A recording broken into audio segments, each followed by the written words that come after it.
Also, I'm here with Arseny, who's the director, filmmaker behind Beneath the Diamond Sky. Of course. Welcome. Welcome Thank to you very Fusion. much. Welcome to Thank London. you. Pleasure. Congratulations with your film. It's a short science fiction themed kind of film. Yes, that is correct. Yes. And so please do tell us what this film's about. Well, this film was about an experience a young man had in a very near future. He doesn't quite know what's going on. He wants to find out more about what's going to happen with him, with the world. So he goes to a tarot card reader who reveals to him his fate.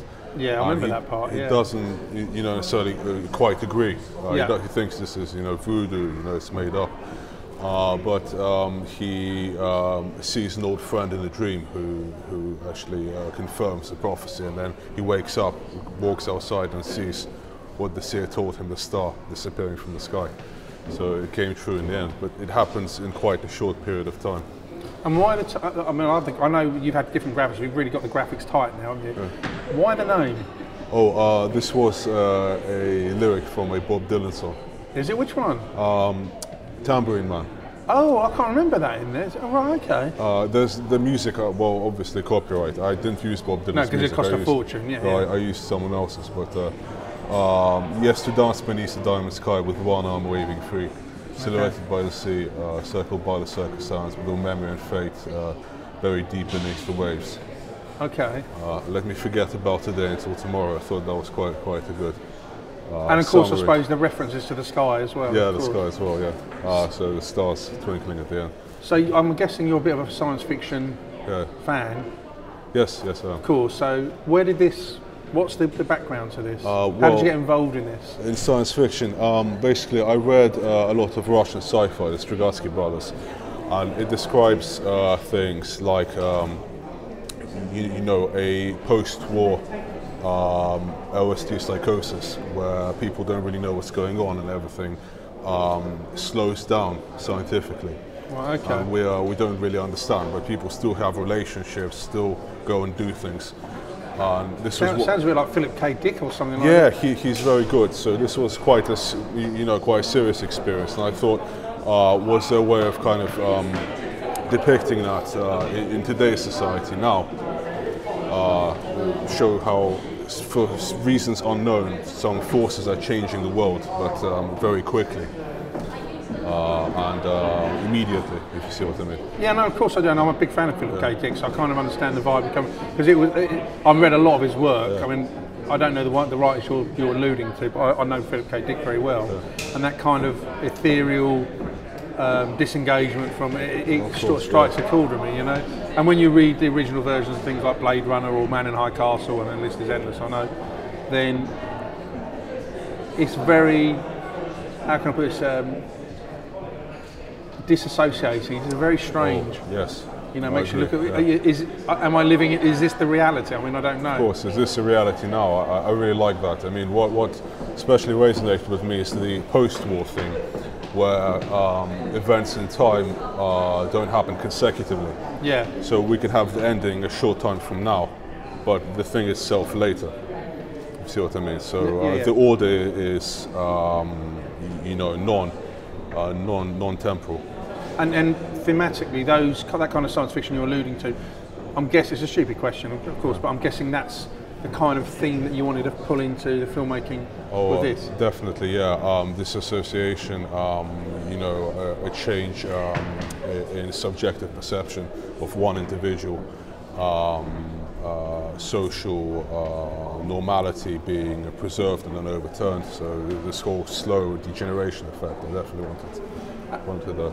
Thank you. And is this your first film? That's my very first film. And how do you feel about it? I'm very happy. I'm pleasure that it's made to a second festival. One in Madrid, but I'm very happy with this. No, I really enjoyed it. I really love what you brought to the screen, and it's quite overarching in the sense of the themes it's trying to explore. How the hell are you going to follow this up?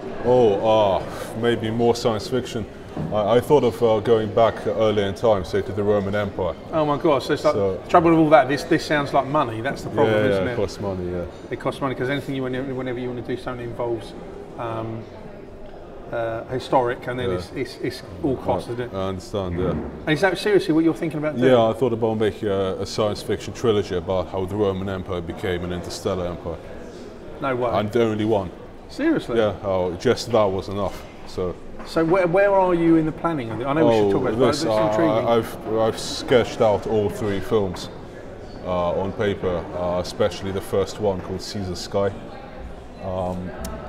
That's by far my favourite, how it's like a closed circle. The Tacitian conspiracy, which led to the fall of the Roman Empire, begins and ends with 2 epistles carrying a letter forwards and then back to the Roman Empire. But they leave through Mongolia and never return.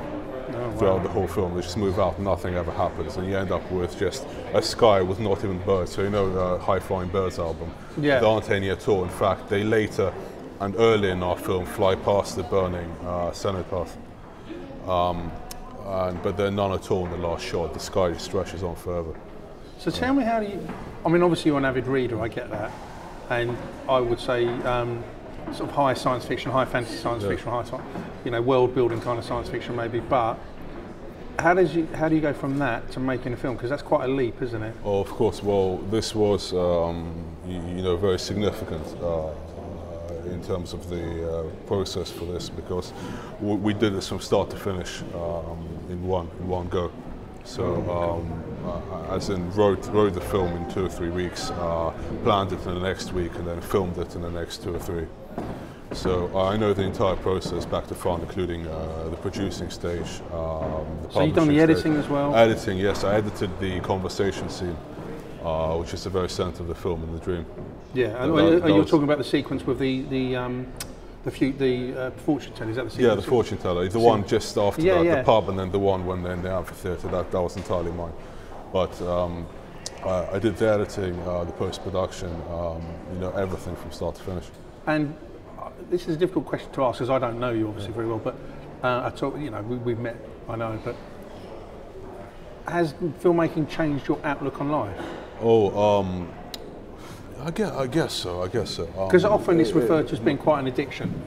Well, it's changed. It's made me behave with greater maturity towards what I am doing outside of film as well, because that is actually a serious responsibility, representing things that we're not necessarily aware of.